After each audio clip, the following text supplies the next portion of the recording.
they stay behind because of the magnanimity of the Chinese nation. Now, bullshit.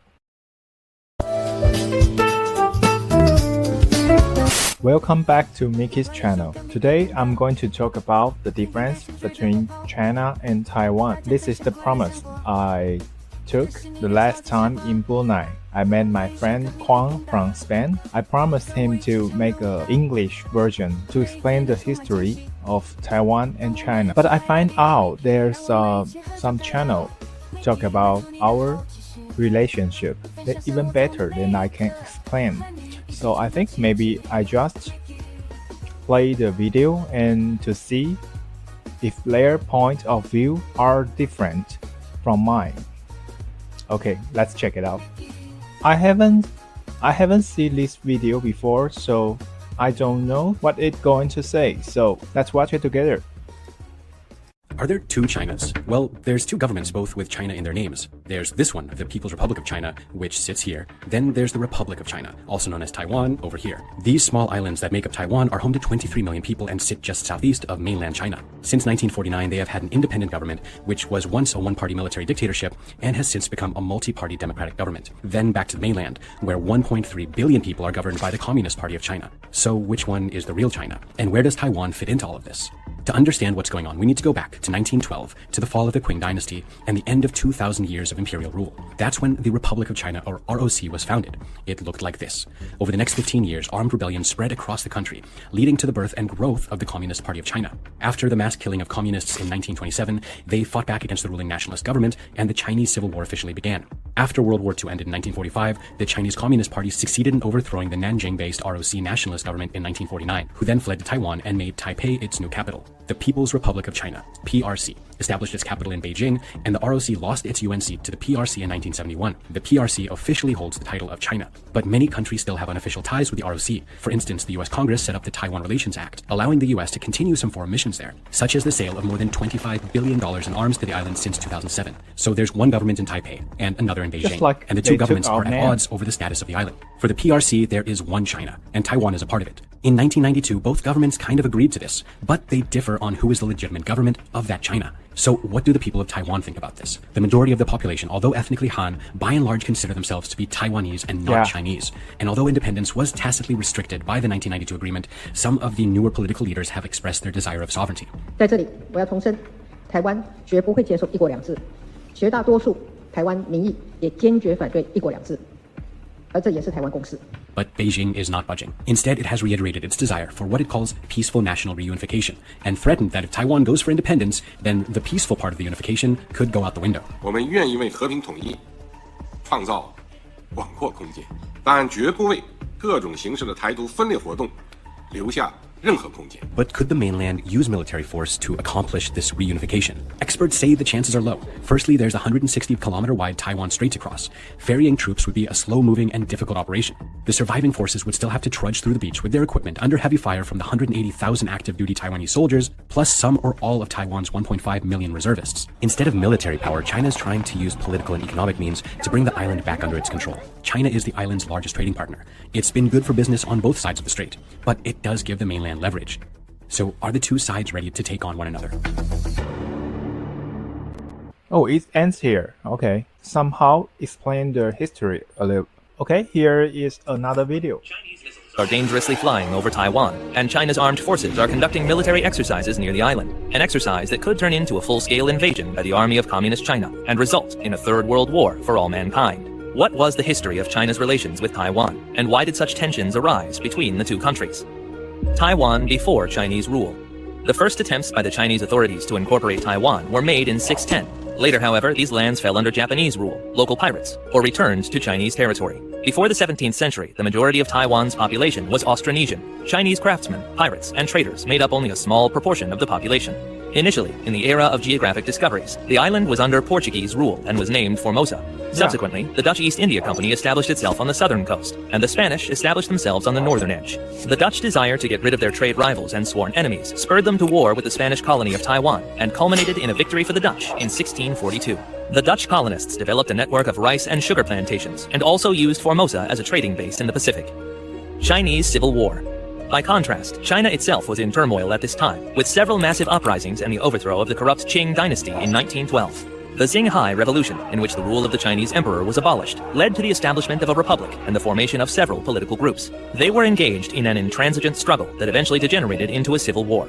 The Kuomintang and the Chinese Communist Party, CCP, were two major sides in that war. Kuomintang was a Chinese nationalist party that was close to the ideas of capitalist economics. The communists sought to build communism and nationalize the enterprises.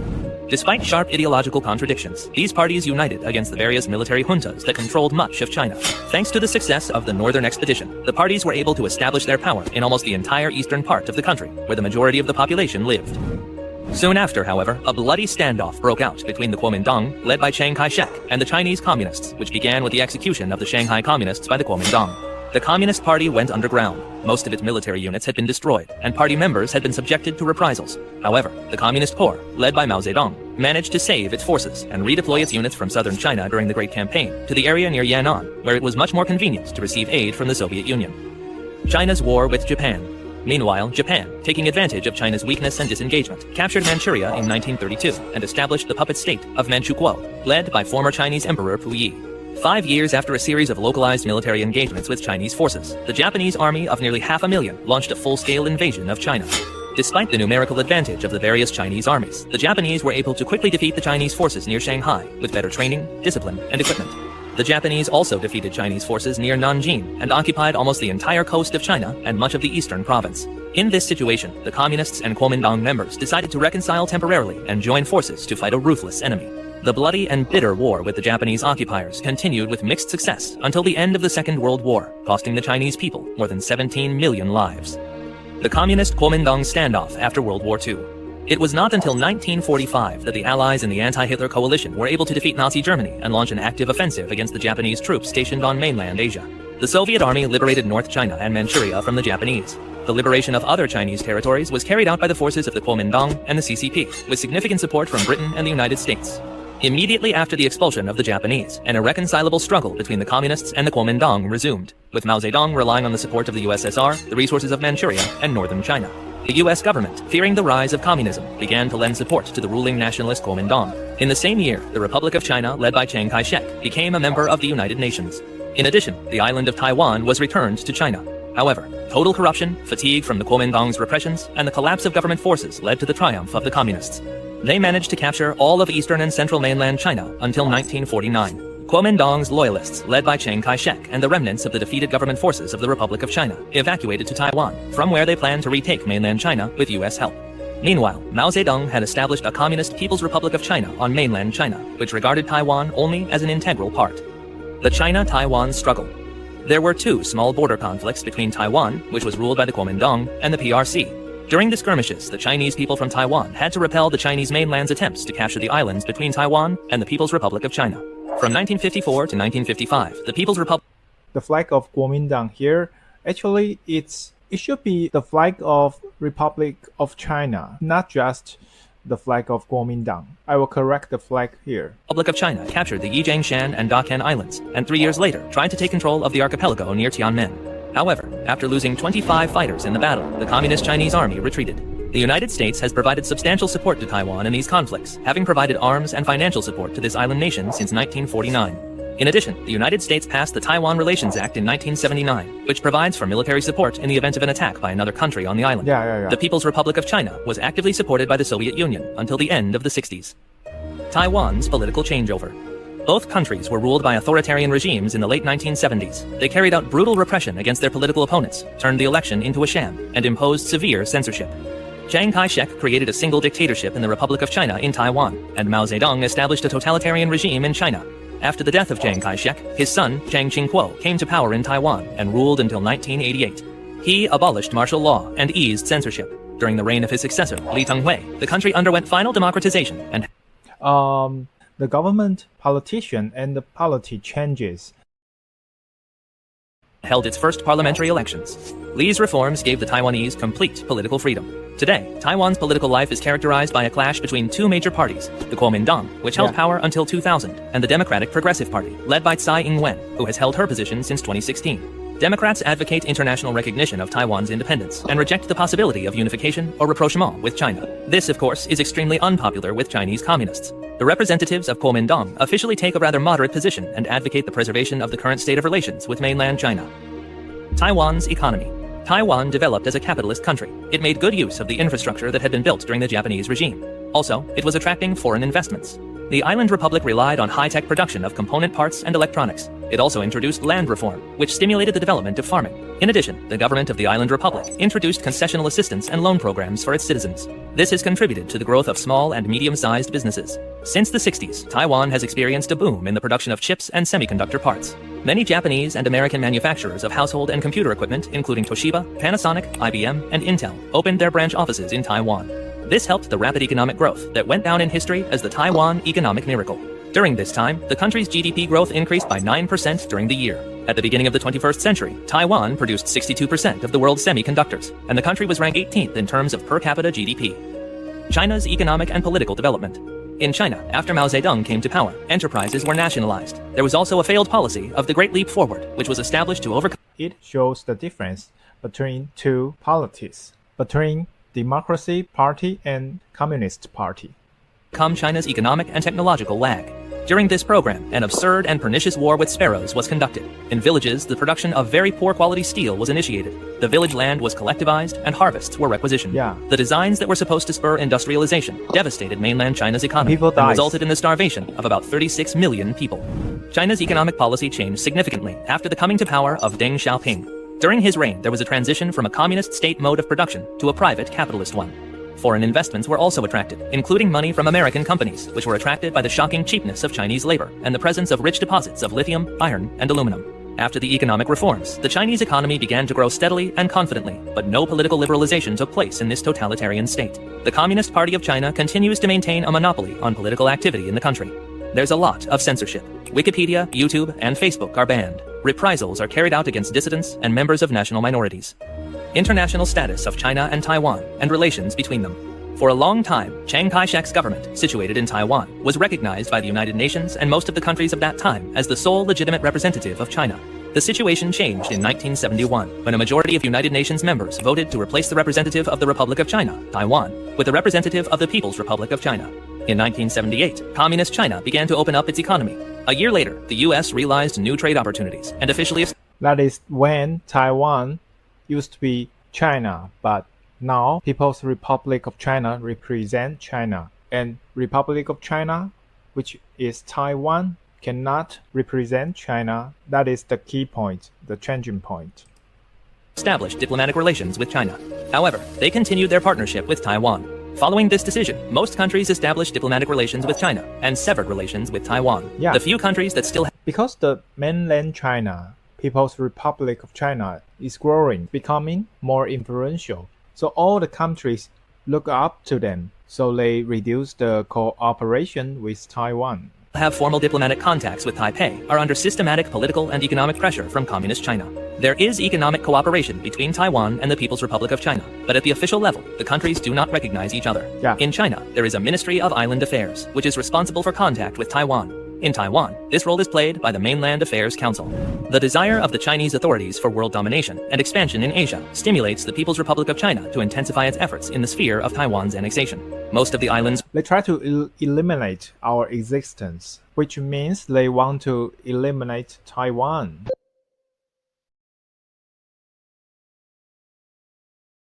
The residents feel no political affiliation to mainland China and do not want to live in communist China. The People's Republic of China increased pressure on Taiwan after the Taiwanese elected President Tsai Ing-wen, who is a supporter of Taiwan's independence. The People's Republic of China's desire to show its military might through constant military exercises in the waters near Taiwan and a possible military invasion could trigger a full-scale war between Communist China and the United States, which has been a long-standing ally of Taiwan. Summary. Taiwan was annexed to mainland China for a long time in the second half of the 17th century. It was then that the Chinese refugees arrived and became the majority of the island's population. After the First Sino-Japanese War, Taiwan was occupied by Japan. Only after the Second World War did it return to China. At the time, the ruling party in the Celestial Empire was Kuomintang, but 4 years later, the party was defeated in a civil war with the communists. The leader of Kuomintang, Chiang Kai-shek, along with his supporters, remnants of the armies, and settlers evacuated to Taiwan. The communists formed the People's Republic of China throughout mainland China. Taiwan and the People's Republic of China followed different paths of development. As a result, Taiwan had established a democratic country with a high standard of living and a post-industrial high-tech economy. In China, despite changes in economic strategies, a totalitarian communist regime continues to reign, seeking to extend its dictatorial power to freedom-loving Taiwanese. Oh, that's all. Okay.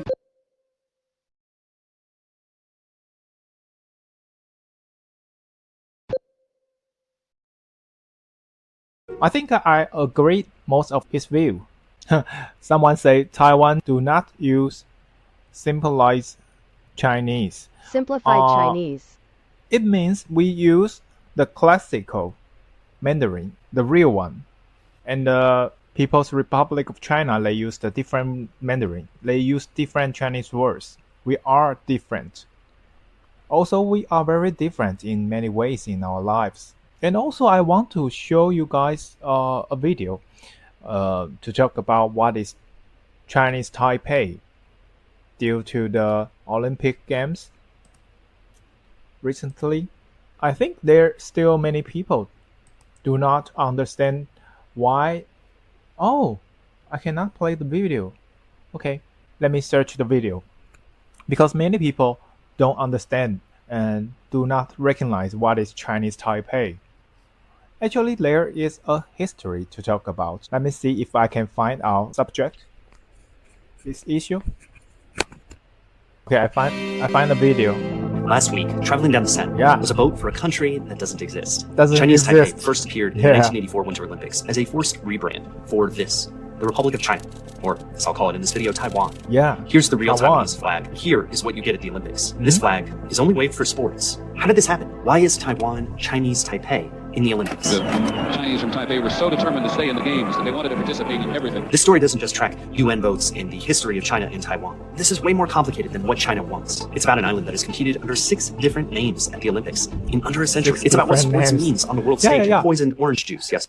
That's too many names. Too many names. It confuses people. Oh, and even confuse us. Heard me right, and it will make you think, maybe for the first time, about what's in a name. What's in a name? I never see this video. I'll try to. I need friends.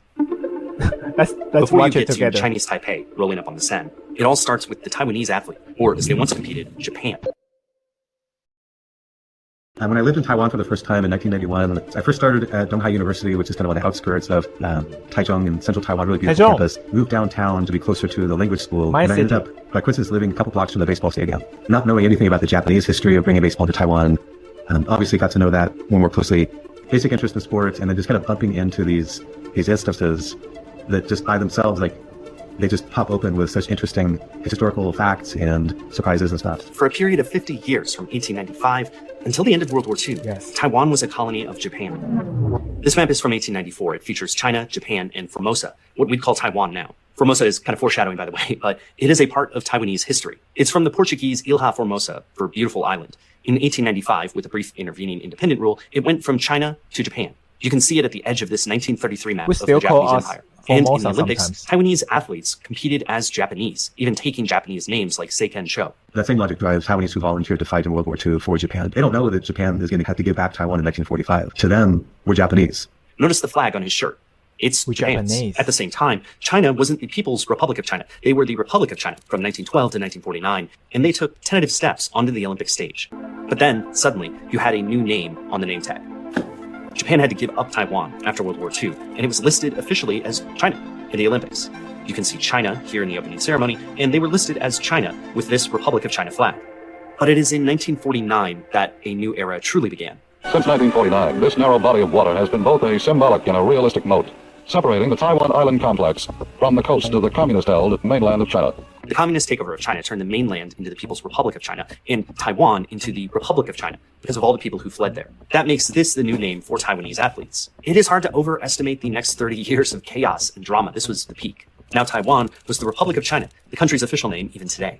The USSR, making its Olympic debut, dragged the PRC into the next Olympics. The 1952 Olympic Games are on. This led to immediate conflict. The PRC went in the Olympics at the last minute, and the Republic of China boycotted in protest. Remember, they both believed that they were the real China. Yeah, in and that so time. This Olympics naming controversy became a Cold War sideshow. The next Olympic year, 1956, he began a long period in which Taiwan, the Republic of China, was the sole representative at the Olympics. The games are beginning. They competed that year, and in 1960, they had an epic Olympics thanks to indigenous Taiwanese athlete C.K. Yam and American Rayford Johnson. Every time I put out a video, I also put out a free newsletter with a little article, and so that's what I've dedicated the article this time to. The symbol of the Chinese nation was just fascinating. But notice Yan's flag and TWN on the scoreboard. Republic of China flag, Taiwan abbreviation, yet they were formerly called Formosa that year. They used this name under protest, and it was an indicator of the tension over naming that still existed. Trying to, again, thread that needle of make a protest, but not get in trouble and not endanger C.K. Yang's chances. By 1964, they became Taiwan at the Olympics. The name that they actually kind of didn't like. You can imagine a very different history if they had accepted Taiwan, maybe in the United Nations, if they could have accepted Taiwan. Their history would be very different. That's the point. It's only 15 years since that regime had to... That is the time we can use our name, Taiwan, to represent us. I think Taiwan is the most reasonable name for us. Relocate from China to Taiwan. And there were a lot of people that were really hoping they could get back there, that the ROC could. Yeah. So the government couldn't just say, forget it, we're here now, we're not going back. I mean, they had to keep talking about going back. Reconquest talk only really goes away in the very late 80s. This feud also rippled onto the field. C.K. Yan was a Sports Illustrated cover model as the world's best athlete, and he was a favorite to win the decathlon in 1964. It was later revealed that his teammates were PRC spies who secretly poisoned his orange juice so that he wouldn't perform so well. He got the news 30 years later, and he'd never been quite sure what had happened and why he was just so out of sorts that day. Rayford Johnson wrote about it. I'm inclined to believe that narrative. After I published an article about him, I was contacted by a family member who said that they didn't think that he had been drugged. They thought that the narrative of him being drugged was one further political twist, that the government had to make up the story of him being drugged in order to explain him not winning the gold medal and winning glory. Oh, this video is very long. Still, by the 1970s, they earned back that Republic of China name, and the PRC was still out. So the question you should have now is, how does the Republic of China get turned into Chinese Taipei over the next 10 years? The meeting between the leaders of China and the United States is to seek the normalization of relations between the two countries. I'm showing you Nixon in China because everybody recognizes that, but it is also just a symbol of a broader point, which is that the PRC had a big coming out party in the 1970s. They were ready to vault onto the world stage in a bunch of ways, including at the Olympics. The UN essentially booted the Republic of China in favor of the PRC, and the United States normalized relations with the PRC while basically agreeing to kind of smile and nod at Taiwan without explicitly recognizing it. China was getting closer to Olympic acceptance. To get in, you had to join sports federations, and China did that one by one, kind of like assembling an army. And in 1975, China did it, but the Chinese wanted Taiwan completely excluded from the Olympics. In 1976, the IOC was going to let Taiwan compete as a Republic of China, but Canada actually got in the way and said that they had to follow the PRC's rules. Taiwan refused. And Trudeau has this great line where he says, we love you, the Taiwanese, we just don't call them Chinese. Taiwan boycotted Lake Placid, and both nations boycotted Moscow in 1980. By 1984, Taiwan had less leverage and capitulated to the best option that they had. Not Republic of China, not Taiwan, but a new, very bizarre name. Chinese Taipei. The Chinese Taipei era is what has continued through today. Yeah, it's weird. One of the other problems with Chinese Taipei, besides it being absurd on the face of it, the Chinese name can also be played with. What in Taiwan they call Zhonghua Taipei, which is about the cultural Chineseness. In China, they take another meaning of the English word Chinese and call it Zhongguo Taipei, which means China the nation. Taipei that belongs to China the nation. That's kind of like the beauty of Chinese Taipei in a certain way, if such an absurd thing can be called beautiful, is that it incorporates both imaginations of it. You can imagine it's just the cultural Chineseness of most of Taiwan, or if you're on the PRC side, you can say, see, it's proof. 12 years ago, they had to agree to put a Chinese Taipei to carry only their national Olympic flag, not their national flag. China is now recognized to be the People's Republic of China. Yeah. Taiwan has occasionally rebelled against the mandatory name and flag. We have a slight delay, a little bit of garbage on the track here at Canada Olympic Park. In 1988, bobsledders were sternly warned for this. Do you see their flag on the helmet? The Republic of China, Taiwan flag on their helmet, instead of the Chinese Taipei one. This was breaking a big taboo, and they got in a lot of trouble for it. Protesters doing the same kind of thing with the flag have been arrested, even in the United States. But in 2018, this came to a head with a referendum that Taiwanese voters rejected. They decided it was better to be Chinese Taipei than not to compete at all. Yeah. So let me tell you why I made this video. It is obviously really interesting to track the history of China and Taiwan through their Olympics appearances, and there's a lot there. To a lot of you, the situation was more complicated than that. But when it comes to Chinese Taipei, the choice is like super crystal clear. Here you have national identity. What is more important to that? Is it getting to compete in the Olympics, or is it the name that you get to use? Which one of these matters to you? Do you play with the name tag that's given to you? Or do you sit out until you can choose what's written on it?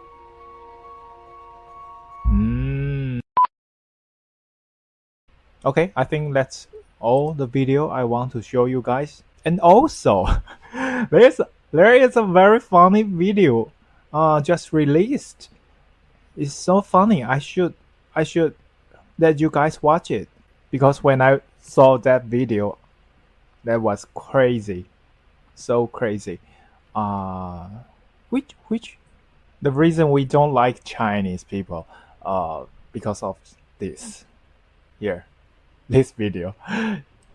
You should watch this. China in 2024, the defense spending is going up by 7%, the most for 5 years. You've had 29 consecutive years of military expenditure growth, the most of any country in the world. Since 2022, China has increased military drills around Taiwan. It's escalated since the new Taiwanese president was inaugurated in May. China is not a fan of him. Since then, there's been almost daily activity involving China's warships, drones, cyber attacks against Taiwan. China is getting ready to invade Taiwan, isn't it? There is only one China.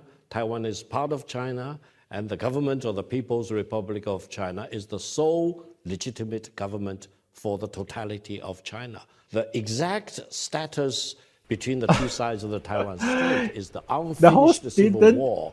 He didn't ask you this question. What are you answering about? And why People's Republic of China keeps saying they are the only China, they are the only legal government, because they are not. 1949.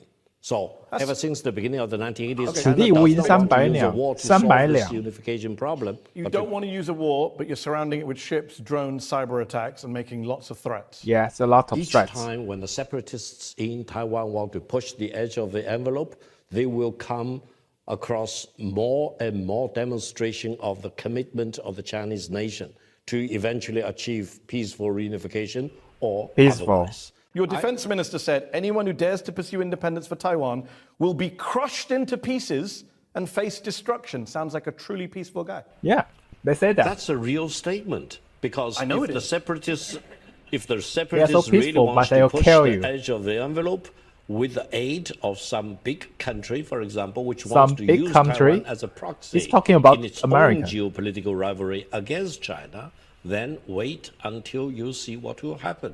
Reunification will be achieved, and China is the only permanent member of the United Nations Security Council which has not yet achieved a complete reunification.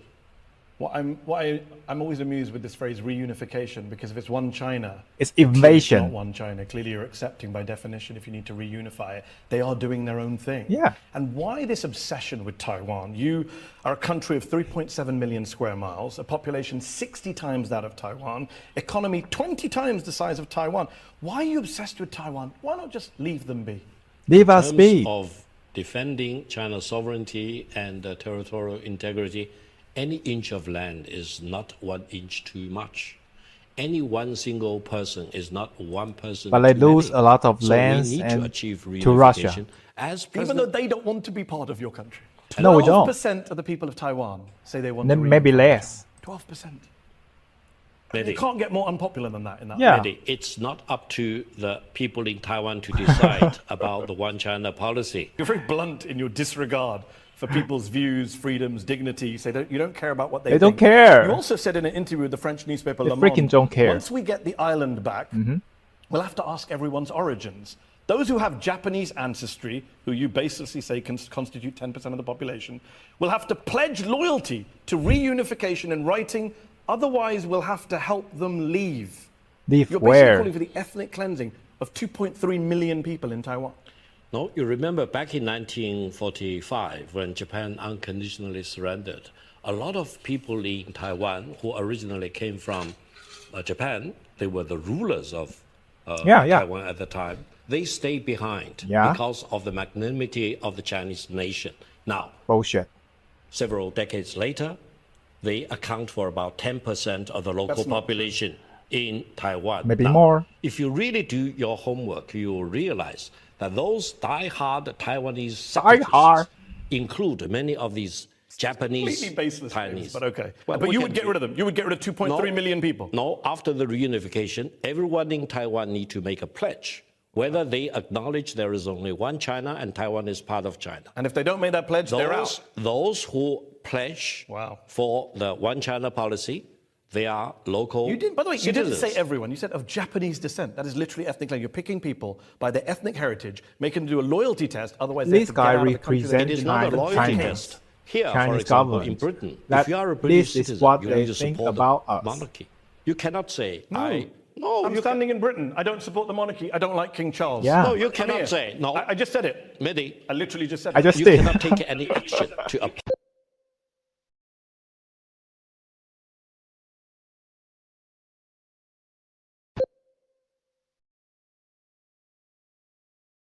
够了啦简单做一下结论啦。就看完这些影片之后，我觉得有些人真的是根深蒂固啊。但是这种人其实你也不用去说服他，因为也不一定说他一定是错的，只是说反正我们要有理解别人的能力。就是也许他们是认为他们在做对的事情啊，但是如果我觉得普世价值啊、反对战争啊、维护人权啊、自由民主啊，能够被更多人所认同跟接受，这些尝试慢慢普及之后，或许这些人他们可能就会发现自己跟别人不一样的地方在哪边我认为啊，不论是谁都不能用自己觉得对的事情拿去威胁别人或是侵犯别人。就算你的理由再多么冠冕堂皇啊，有多么觉得自己才是正义的一方啊，俄罗斯政府也是这样子啊，他就打着正义的名号去侵犯乌克兰的领土，去入侵他们，就是用这种事情来满足自己的利益跟虚荣心的话，实在是非常危险的。我希望他们最后会发现说，在高速公路上为什么大家都逆向开车的原因到底是什么？而且世界各国也不是见不得他们好，或者是都想要歧视他们，而是他们的方向在这条高速公路上跟别人不同，造成别人的危险。好吧，这边就是以上全部影片的内容啦。希望我不会把它剪得太冗长，让它快一点，简单一点。好，感谢收看 ，See you next time。